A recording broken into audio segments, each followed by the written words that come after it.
Hello, seeds. Today we're going to dive into part two of breaking the cycle, the how, the alignment. But before we dive in, I want to lay a simple foundation because it changes the way we understand what it really means to break the cycle. When we hear the phrase, we often assume that anything repeating in our lives must be bad. But what if that's not entirely true? What if we've been calling everything a cycle when some things are actually patterns? And there's a difference. You see, the divine created rhythms, cycles. The world teaches patterns. Life moves through the divine designed rhythms, seasons of waiting, growing, resting, learning, pruning, and then harvest. Those rhythms aren't something we're called to escape. They're part of how the divine shaped us. What we're called to break are the unhealthy patterns we carry into those rhythms. Things like fear and bitterness, people pleasing, shame, control, comparison, and other, learned responses that keep us stuck. That's why Romans 12:2 doesn't tell us to escape life's seasons. It tells us to do not conform to the pattern of this world, but be transformed by the renewing of our mind. Throughout this series, Breaking the Cycle, when I talk about breaking the cycle, I'm not talking about breaking the divine's rhythms. I'm talking about breaking the unhealthy patterns we've learned within those rhythms. Okay, because life's seasons will return. They will. It's a cycle. But the divine's grace, through his grace, we don't have to return as the same person. So, with that said, let's get into it. Hello, seeds. Welcome back to Watering the Seed, where growth begins beneath the surface, healing starts with truth, and every conversation is another opportunity to live a better way. If it's your first time, I'm Coach G. Jackson, the host for Watering the Seed, and I extend to you our warmest welcomes. So, thank you for joining us today. We do hope that you are enlightened with our talks and that you would spread the word so that we can walk this journey together while we learn to live a better way. So, welcome. Now, last episode, we talked about something that resonated with many of you. We explored why we return to what hurts us. We discovered that many unhealthy patterns don't continue because we enjoy pain, they continue because pain became familiar. So today we're taking the next step because awareness is powerful, but awareness alone will not change your life. Knowing the cycle exists doesn't stop the cycle. Today we're talking about how to interrupt that cycle. And before we begin, I want you to remember something. I want you to remember this. Interrupting a cycle doesn't mean you'll never be tempted. Remember, in part one of Breaking the Cycle, we talked about temptation being the brother of never. I'll never do this. Yeah, temptation follows that. So if you haven't heard that, then go back and listen to part one. If you haven't listened, go back and listen to part one. So, again, interrupting a cycle doesn't mean you'll never be tempted. It means you'll stop allowing old patterns to make your decisions. There's a difference. Healing isn't about becoming perfect, healing is about becoming intentional. Intentional about changing the behavior by renewing your mind. Remember, we talked about that as well. Changing the way you see a thing, a situation, a person, people. And we do that by becoming aware. You can't interrupt what you won't notice. Everything begins with awareness. Everything begins with awareness. Some of the most unhealthy behaviors happen automatically. Someone criticizes you, you immediately become defensive. Someone disappoints you, you immediately withdraw. Someone rejects you, you immediately assume you're not enough. Notice the word immediately. That's the cycle. You respond to those behaviors immediately. Seeds, the interruption begins the moment that you pause. So instead of reacting, become curious. Ask yourself, why did I respond to that way? Okay, why did I respond in that way? What emotion was triggered? What emotion did that trigger within me? And what belief just surfaced? What is it that I believed about me, about myself, about a situation? What just surfaced that caused that immediate reaction? By asking yourself these questions, you are becoming aware of what triggers you and why it triggers you.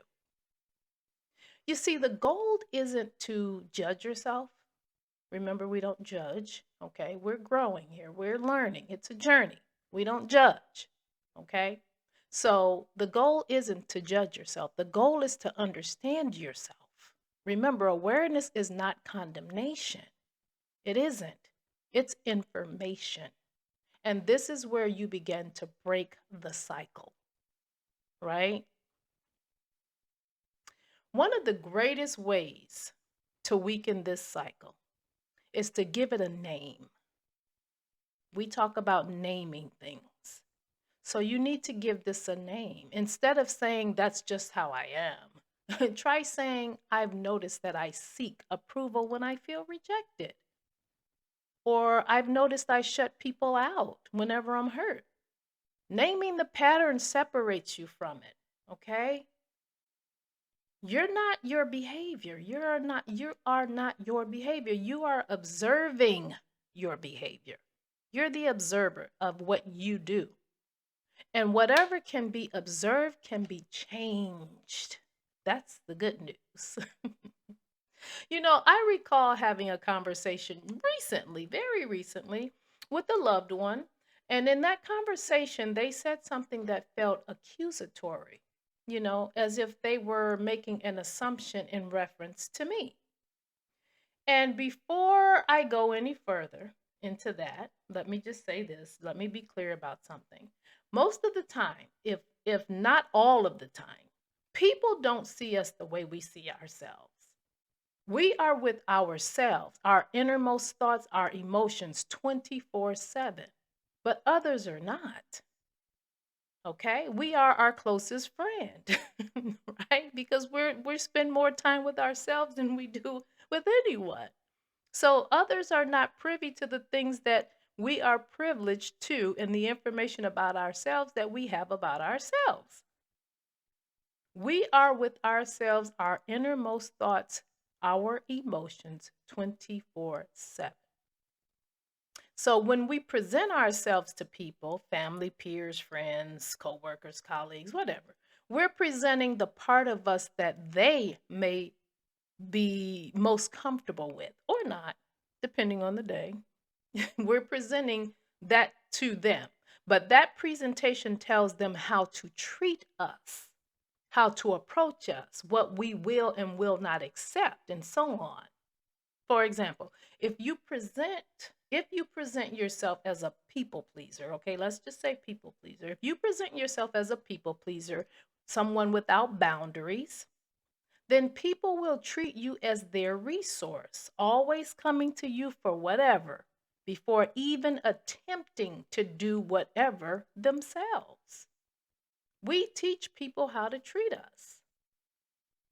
Okay? So, as I was saying, I was having this conversation, and in that conversation, this person said something that felt accusatory, as if they were making an assumption in reference to me.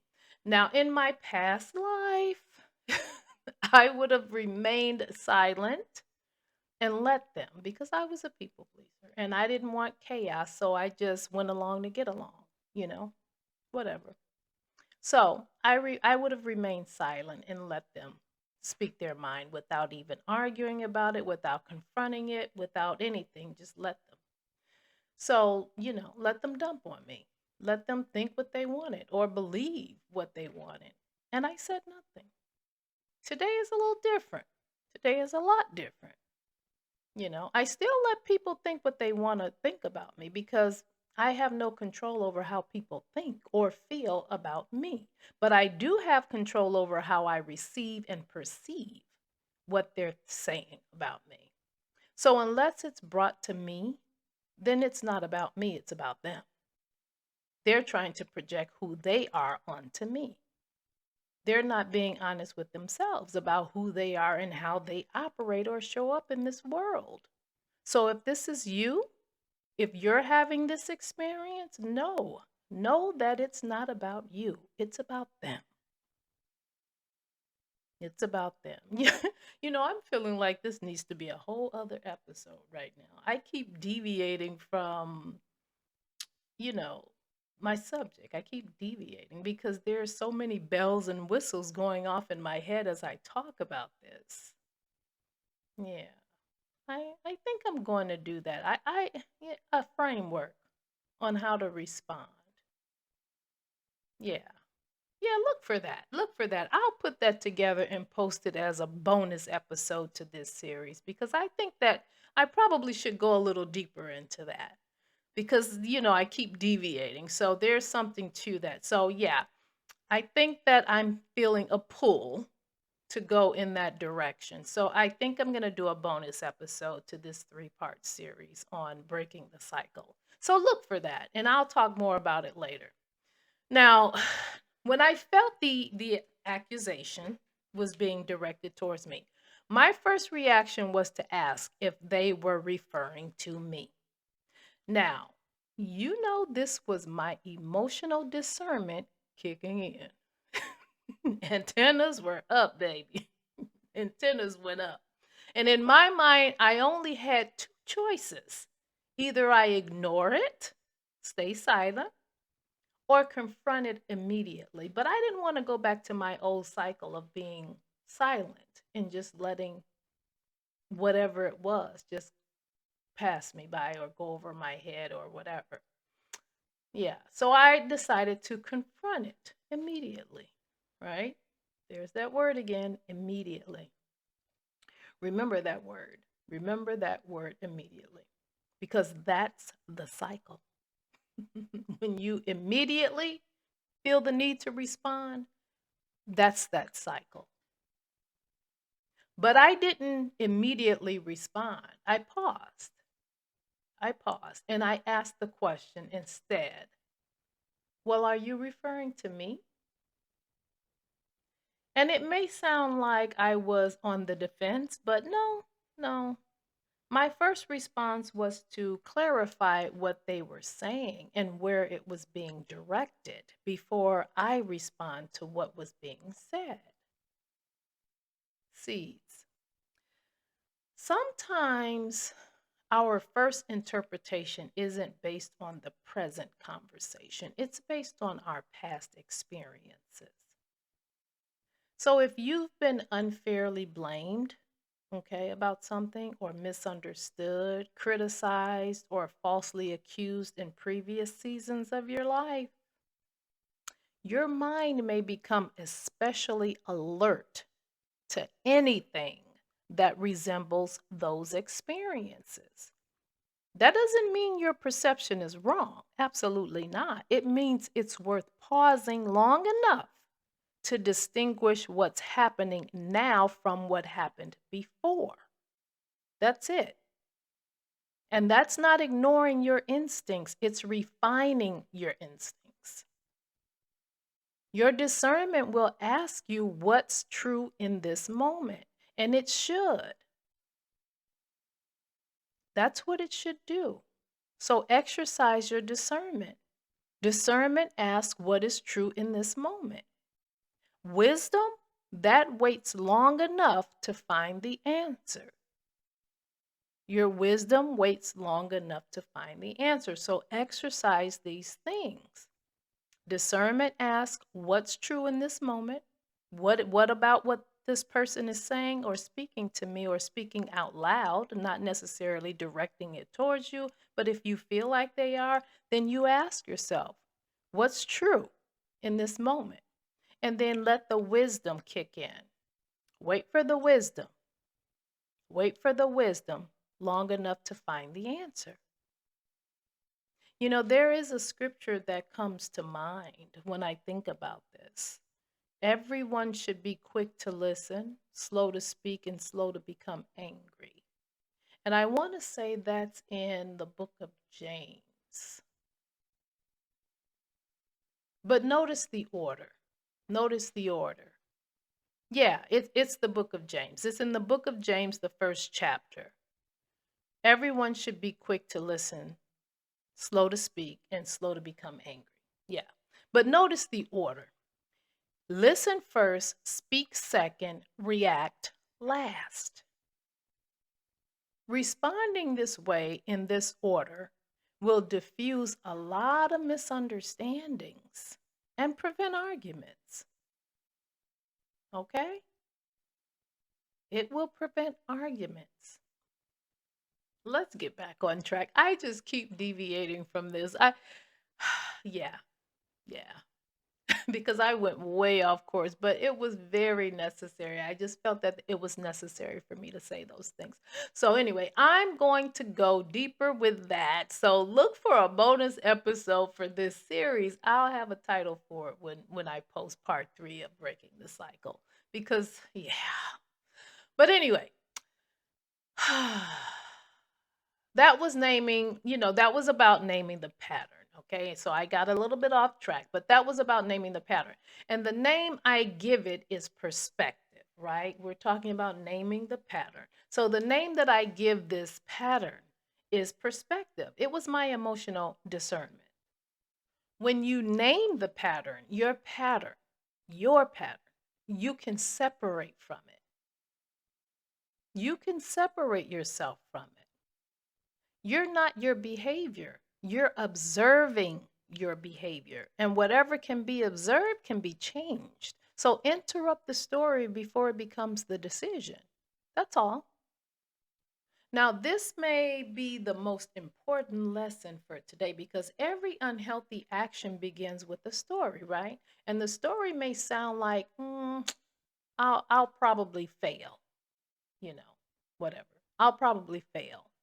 Or they're going to leave me. I'm not enough. No one really cares. I'm always the problem. Yeah, that's the story. Those are the stories. But hear me, seeds. Most of those stories, they are not facts.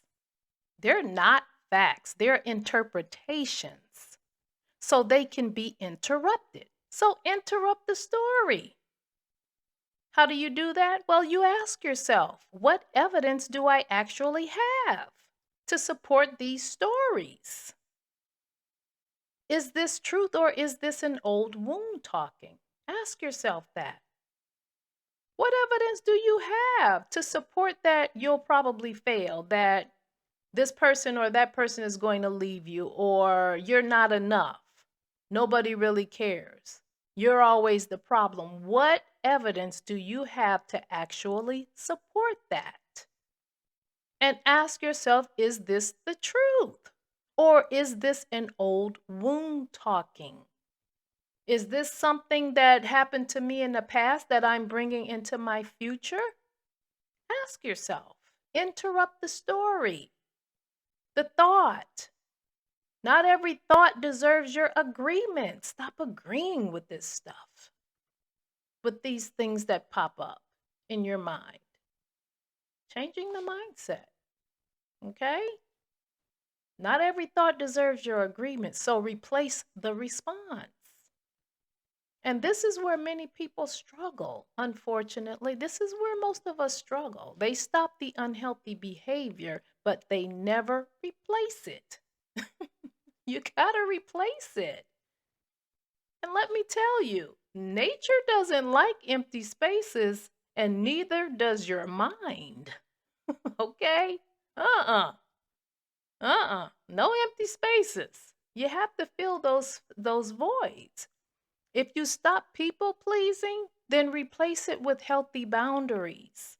If you stop negative talk, negative self talk, that is, replace it with truthful self talk. If you stop isolating, then replace it with healthy connections. If you stop reacting, replace it with the reflection. Okay? Healing isn't subtraction, people, it's replacement. That's how we heal. We don't subtract without replacing. Okay? So if you subtract something negative, replace it with something positive.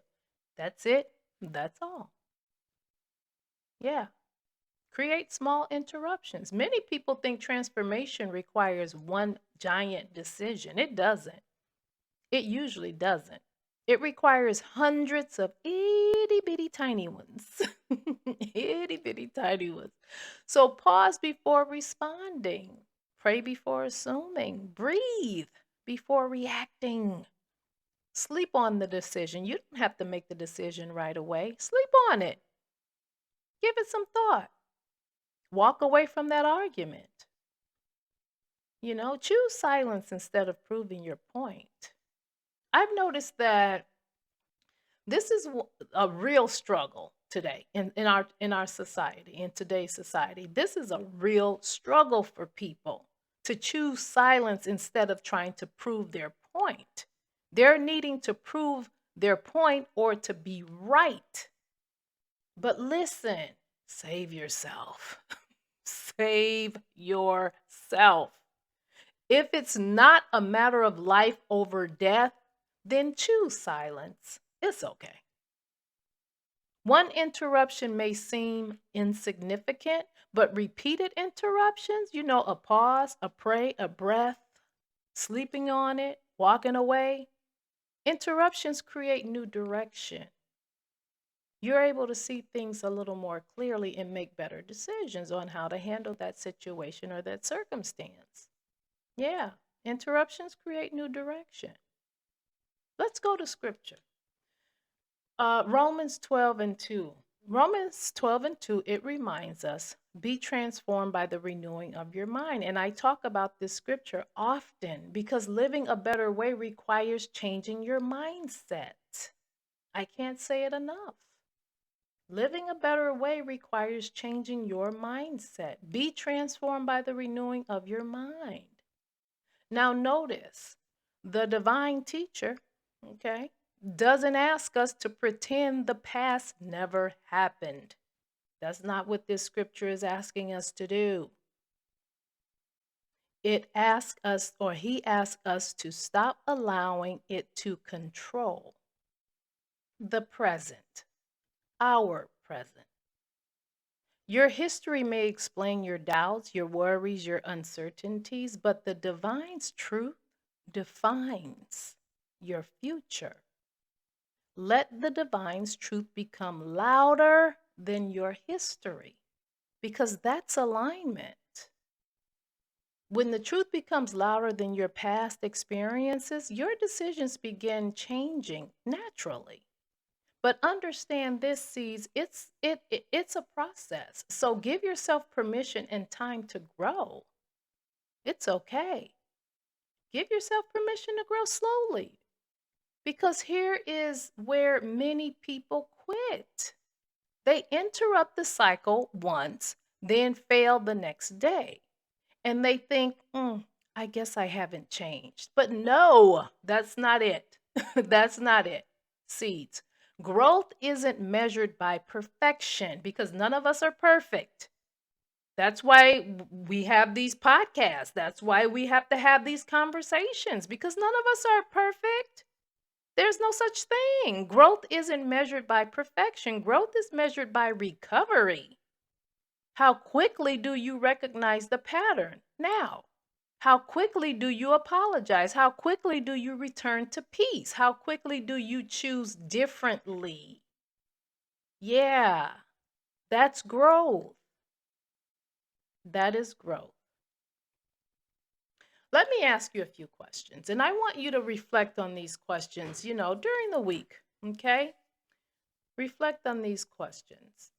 Where in your life do you react before you reflect? Where? What emotional trigger controls your decisions? What triggers you and causes you to react in a way that may or may not benefit you or others? What's that trigger? What story keeps repeating inside your mind? Because we all have those stories that stay on our repeat mode and keep disturbing our peace of mind. Because that story is triggering those repeated behaviors. So, what story is that for you? What story is that for you? Okay. And then what would happen if you interrupted that story before it interrupted your peace? Think about that.